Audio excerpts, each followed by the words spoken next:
অবশেষে স্বস্তির হাসি হেসেছে বাবর আজমের ব্যাট। দীর্ঘদিনের রানের খরা কাটিয়ে দক্ষিণ আফ্রিকার বিপক্ষে চলমান ওয়ানডে সিরিজে দ্বিতীয় ম্যাচে করলেন অর্ধশতক।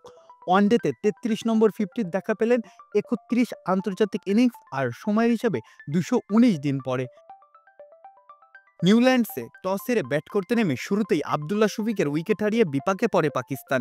ক্রিজে এসে বাবর আজম নিজের চিরচারিত ভঙ্গিতেই ধীরগতিতে রান তোলার কাজ শুরু করেন।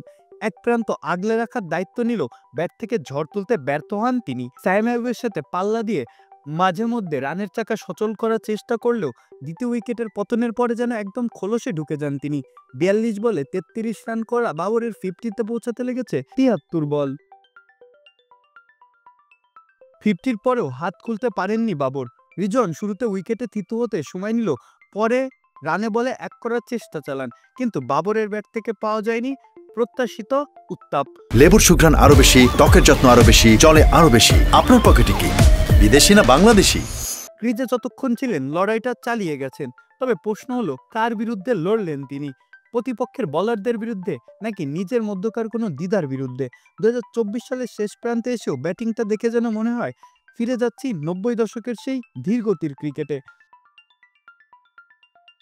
৯৫ বলে ৭৩ রানে শেষ হলো তার সংগ্রামী ইনিংস। এই ইনিংসে নেই একটিও ছক্কা। পরিসংখ্যানের পাতায় যুক্ত হলো আরও একটি অর্ধশতক। এর মধ্যেই নিশ্চিত হয়ে গেছে বর্ষসেরা ওয়ানডে ব্যাটার হিসেবে শেষ করবেন ২০২৪ সাল। টানা ৪ বছর ধরে এই খেতাবের মুকুট বাবরের মাথায়। এত শত অর্জন আর এতদিন পরে রানে ফেরাটা নিশ্চয়ই আত্মবিশ্বাস যোগাবে বাবরকে। তবে এদিনের সব আলো যেন নিজের দিকে কেড়ে নিলেন মোহাম্মদ রিজওয়ান। বাবরের সম্পূর্ণ বিপরীত ধরনের ব্যাটিং করে দলকে নিয়ে গেছেন বড় সংগ্রহের পথে। বাবরের তৈরি করা ভিত্তিতে একটা মজবুতি দিয়েছেন তিনি।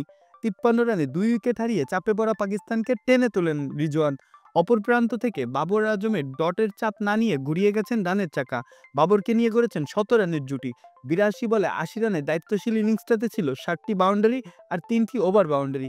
একটা দুর্দান্ত ক্যাচে ফিরে যাওয়ার আগে দলকে পৌঁছে দিয়েছেন শক্ত অবস্থানে।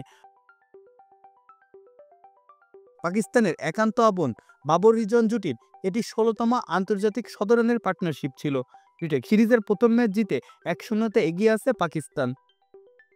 মাহফুজ আহমেদ, খেলা ৭১।